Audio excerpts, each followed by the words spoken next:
wa ilahukum ilahun wahid la ilaha illa huwar rahmanur rahim.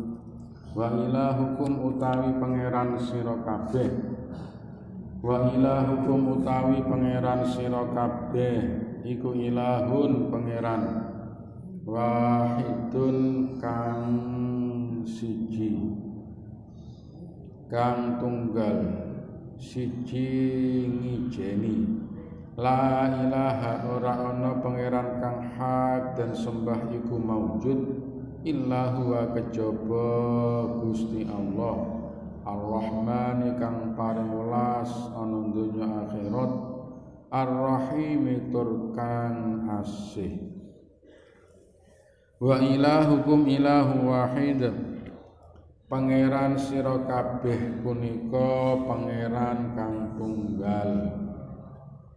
Ilahu wahid, Gusti Allah pangeran ingkang tunggal, menguasai segalanya, yang mengurusi segalanya, yang memberi yang kita butuhkan dan juga memberi yang kita minta, yang memberi kehidupan, yang memberi kematian, yang semuanya sudah tercakup dalam Asmaul Husna, asma-asma Allah yang di situ mencakup segala yang berhubungan dengan dunia akhirat semuanya. Dan juga sudah disebutkan dalam sifat-sifat wajibnya Allah. Maka kita tahu bahwa kita butuh pangeran, kita juga tahu yakin bahwa ada pangeran, yang pangeran itu yang harus kita sembah. Makanya la ilahu, tidak ada yang menjadi pangeran yang kita sembah kecuali hanya Allah Subhanahu wa ta'ala. Untuk memurnikan tauhid kepada Allah, maka harus sering membaca kalimat thayyibah la ilaha illallah, atau biasa kita sebut dengan tahlil. Tahlil itu halala yuhallilu tahlilan. Apa tahlil? Ya, tahlil intinya adalah la ilaha illallah, itu tahlil halala yuhallilu tahlilan. Atau bisa kita sebut dengan kalimat thayyibah, atau bisa kita sebut dengan kalimat tauhid. Ini adalah untuk memupuk keimanan, ketauhidan kita kepada Allah dengan meyakini.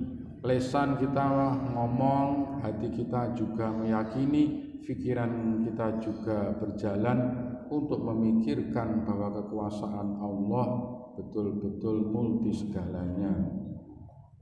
Allah tidak sama dengan kita, Allah tidak menyerupai kita, karena kita sebagai makhluk, hak kita sebagai makhluk adalah menyembah kepada Allah, tunduk kepada Allah.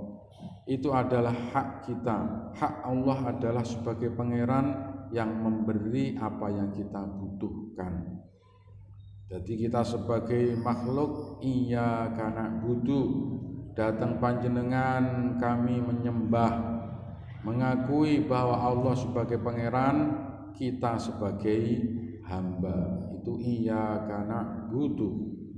Apabila kita bisa menempatkan diri kita sebagai hamba dan kita bisa menempatkan Allah sebagai pangeran, maka doa kita pasti diijabahi oleh Allah. Makanya dalam tata krama kita berdoa itu kita harus tunduk, harus kita itu merasa lemah dan Allah yang memiliki segalanya. Apabila kita berdoa harus kita menyebutkan keagungan Allah, seperti ya Rahman ya Rahim, atau setelah berdoa atau sebelum berdoa kita menyebut nama Allah yang menjadi pangeran. Ini adalah termasuk bukti bahwa kita tunduk kepada Allah. Kalau kita tidak menyebut nama Allah, mengagungkan Allah lebih dulu atau setelahnya dalam kita berdoa, maka namanya kita sombong, kemelintih. Suatu contoh misalkan, suatu contoh awake dhewe karo kancane dhewe. Aku butuh iki. Kowe ono. Nah, ini pasti dia akan kowe iki tata krama ra duwe. Kan pasti ada balasan seperti itu. Itu adalah sebagai pemikiran kita. Kalau kita mau membutuhkan sesuatu dan kita mau diberinya, kan pasti kita juga Masya Allah, piye sehat. Bahasa basi ini kan, piye rezeki ini nyabut kayak ini, piye alhamdulillah lancar, nopo kilo enek butuh iki. Nah, maka akan terketuk hatinya. Begitu juga dengan kita kepada Allah. Apabila kita menyebutkan nama-nama Allah, maka akan mudah untuk kita dalam doa diijabahi oleh Allah, karena menempatkan diri kita sebagai hamba dan Allah sebagai pangeran.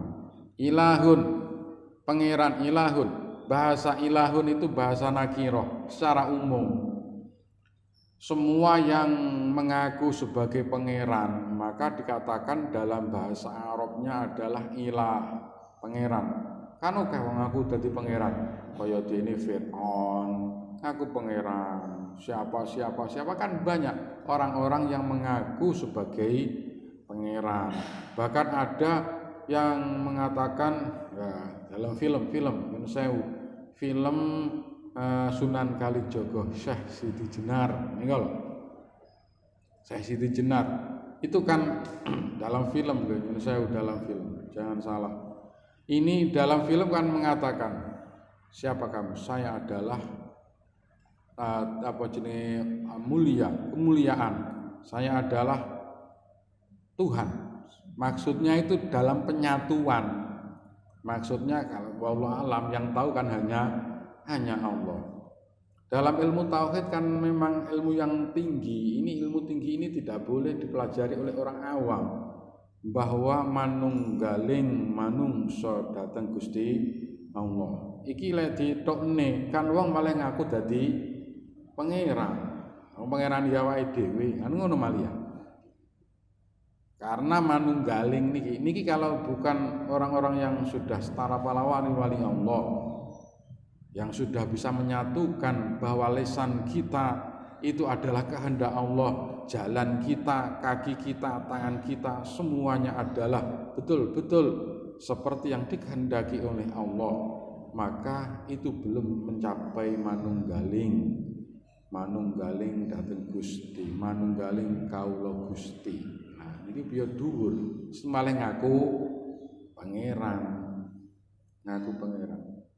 Kan banyak orang-orang yang ngaku pangeran, ilahun, bahasanya itu pakai ilahun, pangeran.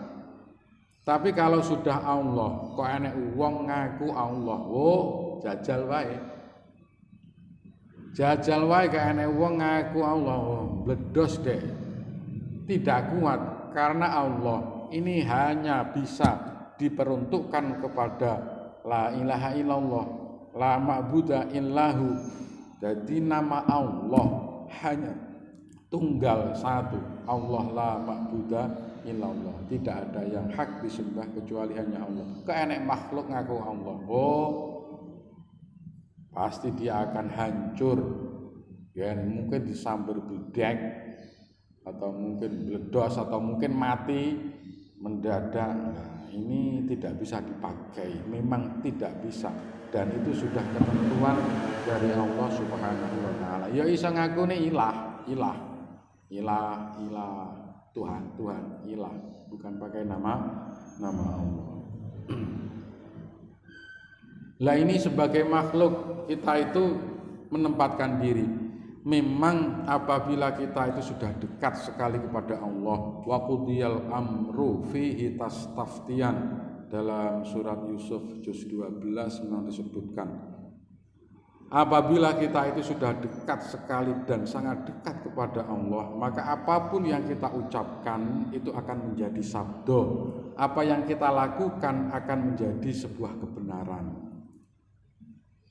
Ini dalam Al-Quran disebutkan, apabila kita sudah dekat, yang kita ucapkan bukan bahasa manunggaling kawula Gusti. Bahasanya bukan manunggaling kawula Gusti, Tapi bahwa apabila kita sudah dekat kepada Allah, maka lisan kita, apa yang kita kerjakan, semua sesuai dengan kehendak Allah. Ataupun apabila yang kita ucapkan itu akan menjadi sebuah sabda dan akan menjadi sebuah ketentuan. Ya sing bener nih pokoknya ibadah, wis mendekatkan diri kepada Allah, wis ora usah reno ya Allah yang Maha Tunggal, Allah yang kita butuhkan, Allah yang Pangeran, tapi nggak usah mereno. Lah kita butuh ya kita butuh, nggak usah ngaku sebagai Pangeran, nggak usah ngaku sebagai Pangeran. La ilaha illahu. Untuk memupuk tauhid kita maka harus kita sering membaca la ilaha illallah. Maka ilallah ini adalah yang pas bagi kita sebagai orang awam. Ini sudah diajarkan dalam Al-Quran dan juga Rasulullah. La ilaha illallah. Ada la ilaha illa anta. Boleh.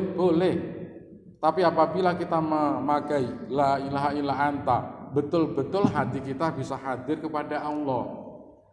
Kalau kita tidak bisa hadir hati kita kepada Allah, bisa nyeleweng. La ilaha illa anta, ora ana pangeran kang den sembah kejaba panjenengan. Lah panjenengan nek pikirane atine karo dhuwit, berarti ora ana sing disembah kejaba dhuwit. Nah, ini illa anta ini bisa dipakai bagi orang yang sudah betul-betul menghadirkan kepada Allah. Orang yang sudah bisa menghadirkan kepada Allah itu adalah sebelumnya sudah diawali dulu menyebut nama-nama Allah.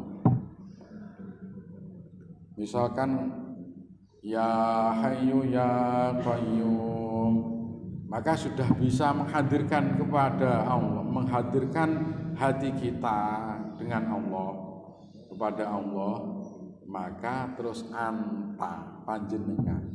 Ya Hayyu ya Qayyum la ilaha illa anta. Nah, antanya ini karena ya Hayyu Qayyum.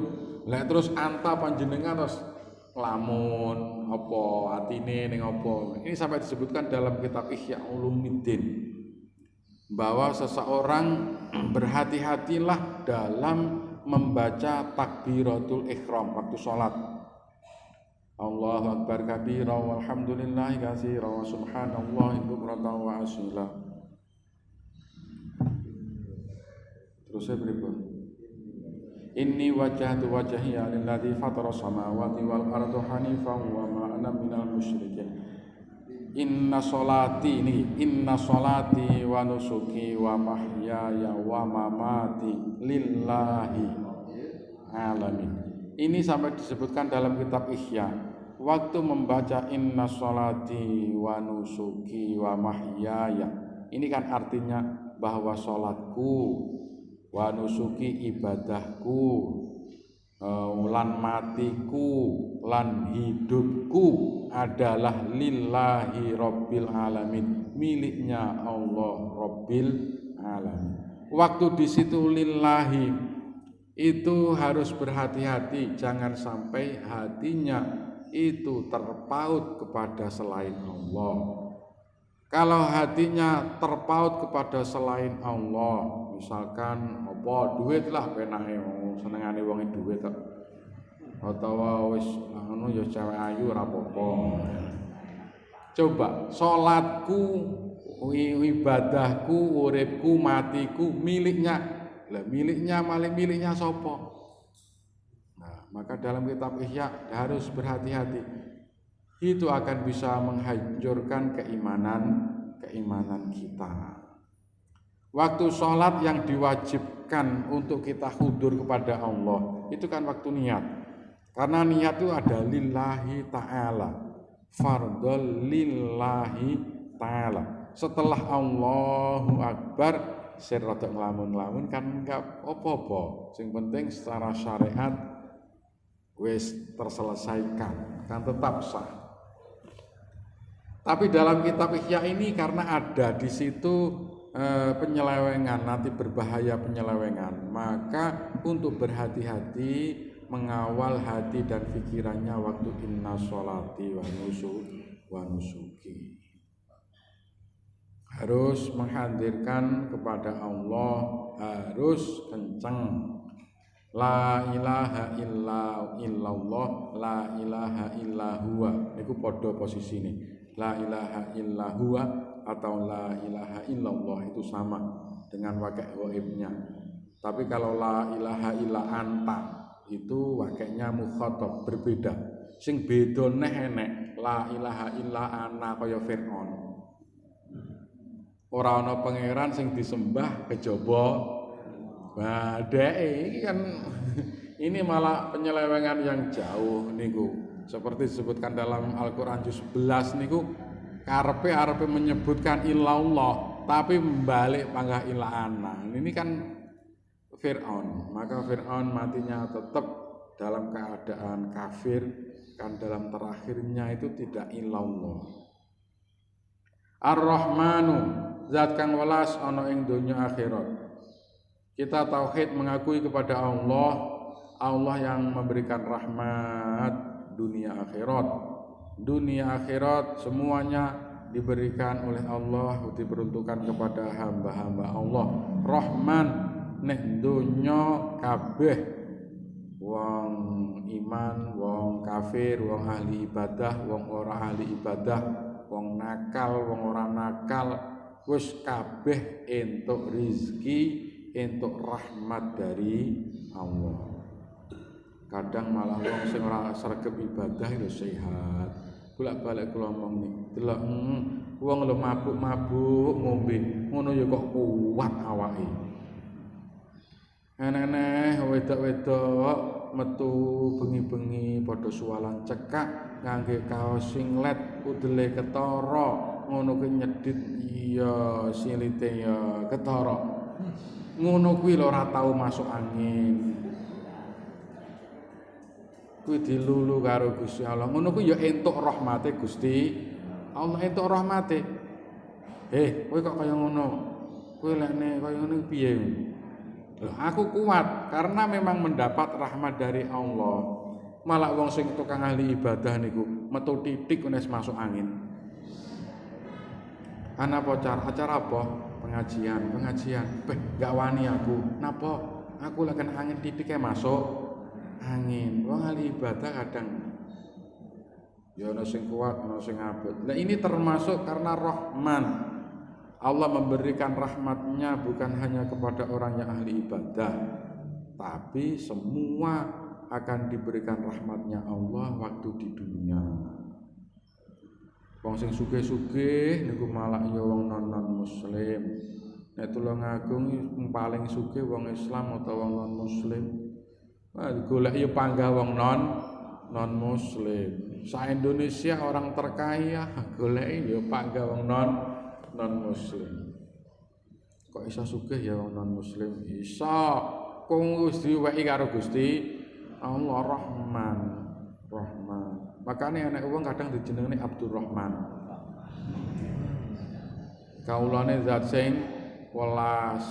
Dadi ya karepe ngono duwe ra duwe panggawa trima, lek kuwi pemberiane Gusti Allah Rahman. Bahkan niku hukumnya sunnah. Baik afdol memberikan nama Abdurrahman.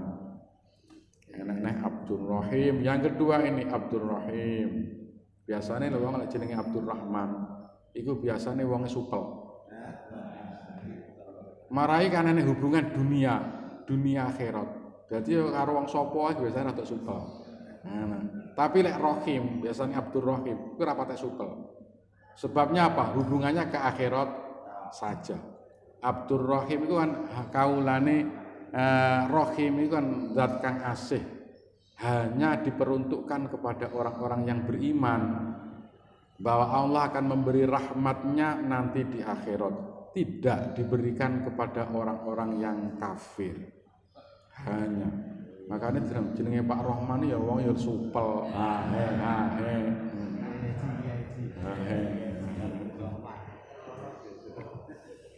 Ana sing jenenge ya luwih umum nae nek Rahmat. Rahmanur Rahim ini adalah sifat nama yang dimiliki oleh Allah yang hubungannya adalah kepada rahmat. Namanya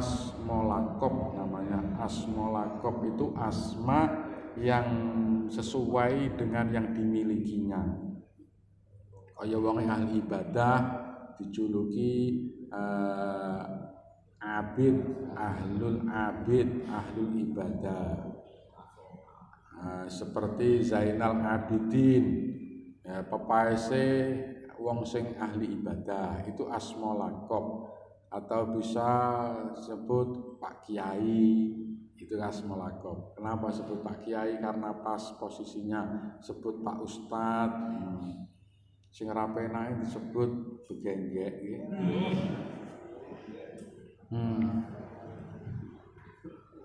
Mau macam-macam, enak sing bakul tumbuh ya diceluk Pak Tumbuh. Nah, macam-macam. Itu kan asma lakop. Lah asma lakop ini boleh dipakai, boleh. Dipakai itu boleh, asalkan baik. Boleh memakai asma lakop, boleh, asalkan namanya baik. Tapi kalau asma lakopnya ini jelek, maka tidak boleh dipakai secara hukum. Secara hukum seperti itu. Suatu contoh nggih. Suatu contoh wonge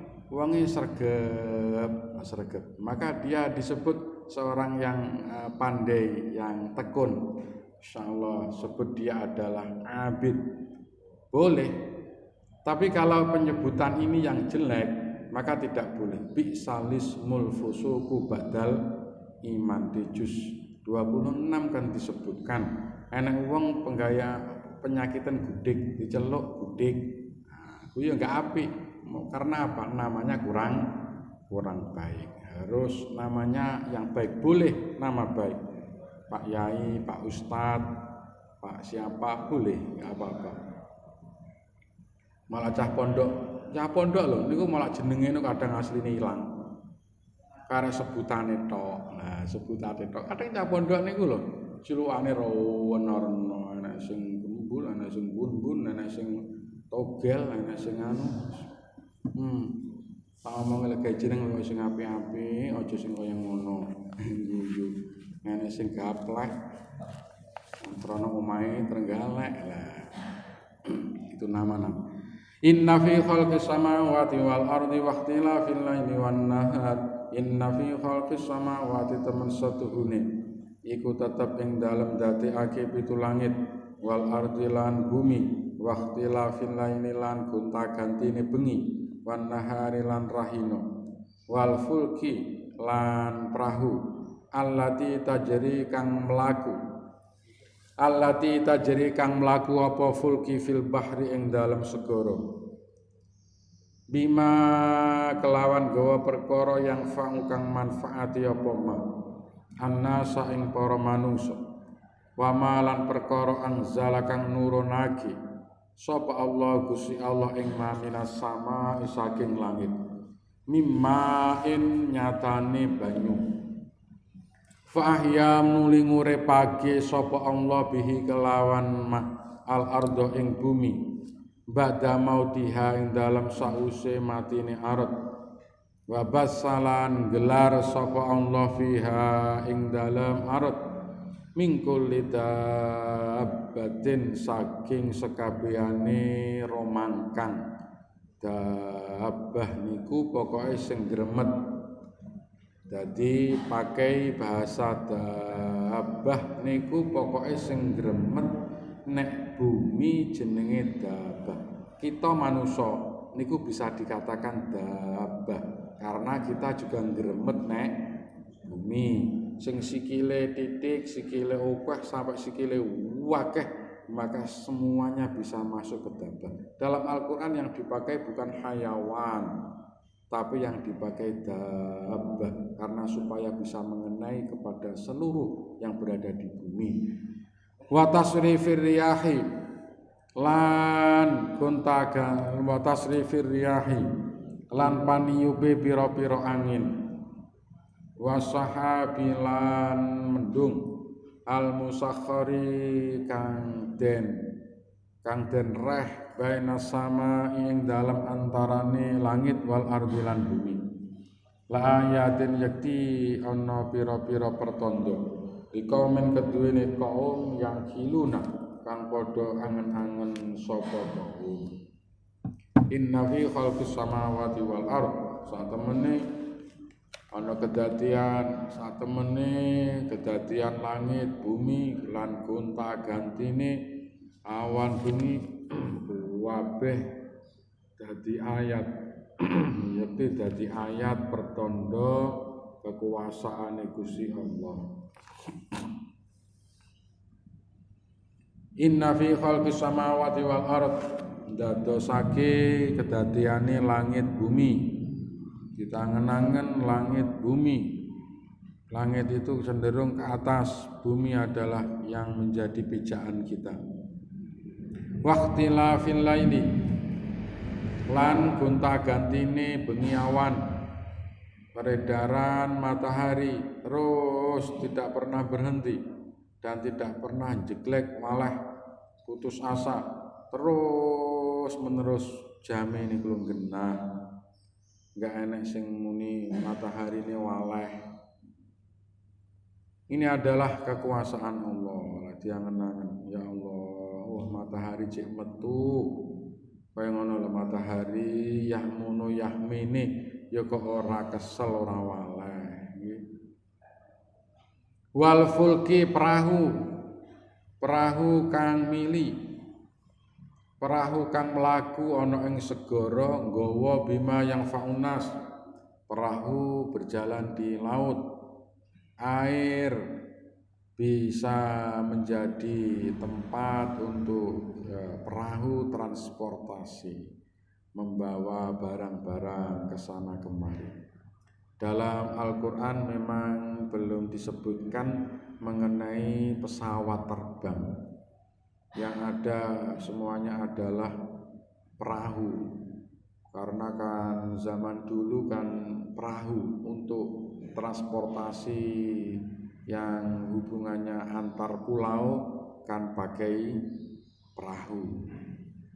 Bawa barang-barang. Haji dulu juga pakai perahu. Pesawat itu kan belum lama. Haji pesawat kan belum lama. Ini kalau pesawat berarti kan luwih cepet neh.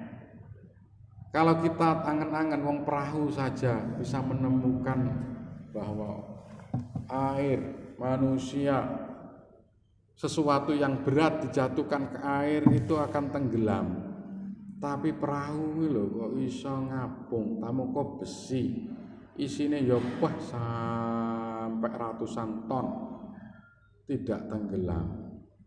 Dan bisa diarahkan kemana arahnya. Itu adalah kekuasaan Allah. Manusia duwe ilmu untuk bisa mempelajarinya. Wa ma anzalallahu minas sama. Allah menurunkan air dari langit. Hujan. Orane udan ini ki kering, panas. Butuh air, maka Allah sudah mempersiapkan untuk kebutuhan manusia. Bahwa air itu datang dari atas ke bawah. Setelah di bumi maka dikantongi, jenenge dikantongi. Kantongan-kantongan di dalam bumi, di perut bumi. Maka namanya di sana ada sumber. Sumber itu adalah air yang datangnya dari langit dan dikantongi di dalam perut bumi. Makanya waktu kantongan ini apabila kutah, maka ada banjir, namanya banjir bandang. Dari mana airnya? Dari kantongan-kantongan di dalam perut bumi. Allah sudah mempersiapkan untuk kebutuhan manusia hidup ini. Ada air yang dikantongi, itu dibutuhkan dikala kita tidak ada hujan.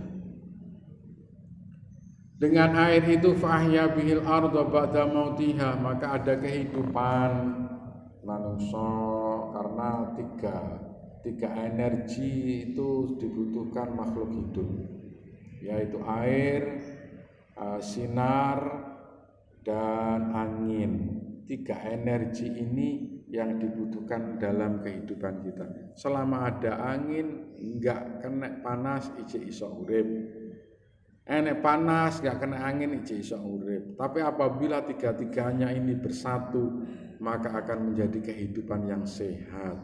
Ya uang kadang dede, ben kena sinar. Ojo pangane ngomah tok. Berarti lek ning omah tok enggak pernah kena sinar, ukur angin, mengandalkan angin. Kena sinar, angin, dan juga banyak minum air. 3 ini apabila seseorang itu bisa memakai dengan baik, maka akan menjadi sehat. Bar kuliah subuh aja turu, tapi dede kena panas. Ben enek sinar, ada angin, dan juga minum air putihnya yang banyak. 3 ini loh sudah Allah berikan kepada kita. Tapi uang yang angel dia mekon ngombe banyu putih sing akeh. Mune lek mune aku ngombe banyu putih lho munek-munek. Kon manas ngene muni bahaku lek kena panas sih kelemun-kelemun. Mangkane iyupan dadine putih. Wa basafiha min kulli dabbah. Lan Allah gelar wonten ing bumi romangkang atau gegremetan, maka bisa sumebar di bumi menungso yang lainnya. Dan Allah memberikan bumi itu tempat berpijak. Kenapa? Karena ada magnet bumi. Jadi ora enek wong ceritane melesat ning dhuwur ra balik kan ra enek. Kabeh mesti balik karena memang oleh Allah diomongne niki wabas safiha, harus berada di bumi karena makhluk yang berada di bumi. Jadi lek ngalih ya balik meneh, munggah balik medhun, dicelupne ning banyu ya munggah. Nah, ini termasuk ya kekuasaan Allah yang diberikan kepada makhluk yang semuanya juga dibutuhkan oleh manusia. Wa tasrifir riyah, Allah memberikan angin. Angin itu tidak nampak tapi bisa kita rasakan. Kancane ngentut duwut. Enggak krungu, enggak enek suarane pasan jes. Tapi ambune kan ngentut, sapa ngentut. Tidak nampak tapi angin itu bisa kita rasakan. Lek orang ngentut bahaya. Lek ana wong ngentut ya bene jarno ae. Nggih, aja di sini-sini. Ayo ngentut. Aja mare ki ora ngentut ya malah bahaya karena angin itu kan dibutuhkan dalam perut, peredaran angin itu. Kadang ya metu. Lek ngentut ya aja dipet-pet, losno ae. Enggak apa-apa, sing penting ora modhep nih koncone. Lah dimpet-pet malah engko malah ngisi-ngisi lho nggih. Kaya kelingan Hatim Syekh Hatim bin Aksam. Itu kan dikatakan tuli, sebenarnya kan tidak tuli karena dia itu pura-pura tuli. Karena pekerjaannya bagol merancang, nenek pembeli. Syekh seorang tokoh pengarang kitab ahli ibadah, punya pekerjaan di pagi hari ya kuwi bagulan sing tuku pas cah wedok ketok rada isinan. Lah pas tuku ning kono ki nek wong akeh ya kancane ya enek. Kancane ngalih dipet-pet karet Pak Asim tok Pak Hatim nih ngentut. Lek ngentut dipet-pet akhirnya dawa.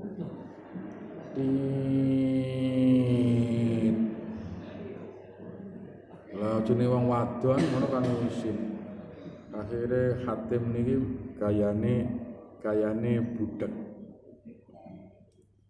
budek ben aja isin perempuan kuwi. Pak tumbas gak krungu. Pak tumbas gayane gak krungu. Daleme pundi? Loh, wah, wong iki berarti gak krungu wong ditukoni kok jawabe kok daleme pundi? Muarem. Itu niku muarem ngalih. Maka disebutlah Syekh Hatim dengan Al-Aqsam karena dia pura-pura tuli. Wasahabil musakhar lan mendung kang direh, yang mendung kuwi berjalan di bawahnya langit, di atasnya bumi, antara langit dan bumi. Mendung berjalan sesuai dengan perintah Allah. Kemana arahnya? Semuanya itulah ayatin, menjadi ayat-ayat kanggo kaum kang padha gelem angen-angen. Lek gelem angen-angen awake dhewe iku wis penak, alhamdulillah.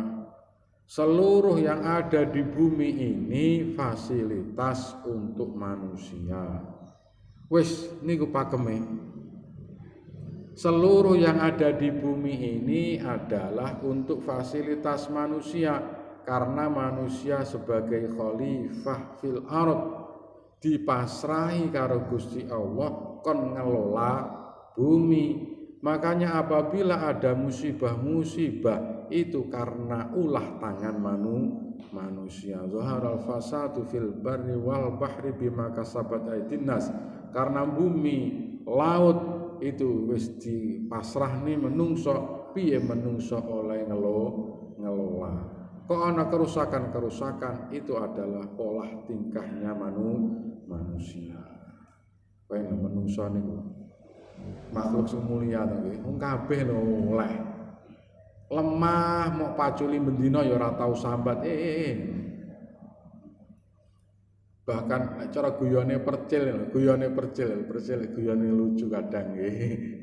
Lawak percil wayang niol. Ayo sapa sing paling sabar? Rawanarna enek sing muni sapi. Karena sapi bendina dipeluruti ora tau muni aku rabine aja mepeluruti bendina lah. Enek sing muni sing sabar iki. Ngono kuwi lho oleh karena apa? Memang untuk kebutuhan manusia. Lho manungsa lho kaya ngono. Mulyane paculi bendina tanah rapopo, angin dicipuki, diendek-endeki ya ora apa-apa. Laut diambil hasilnya juga tidak apa-apa. Bumi gunung ditugeli, dicimuk watune, nggih keramik, nggih gamping juga boleh. Juga tidak sambat, ya ora kok moh negar ya ora.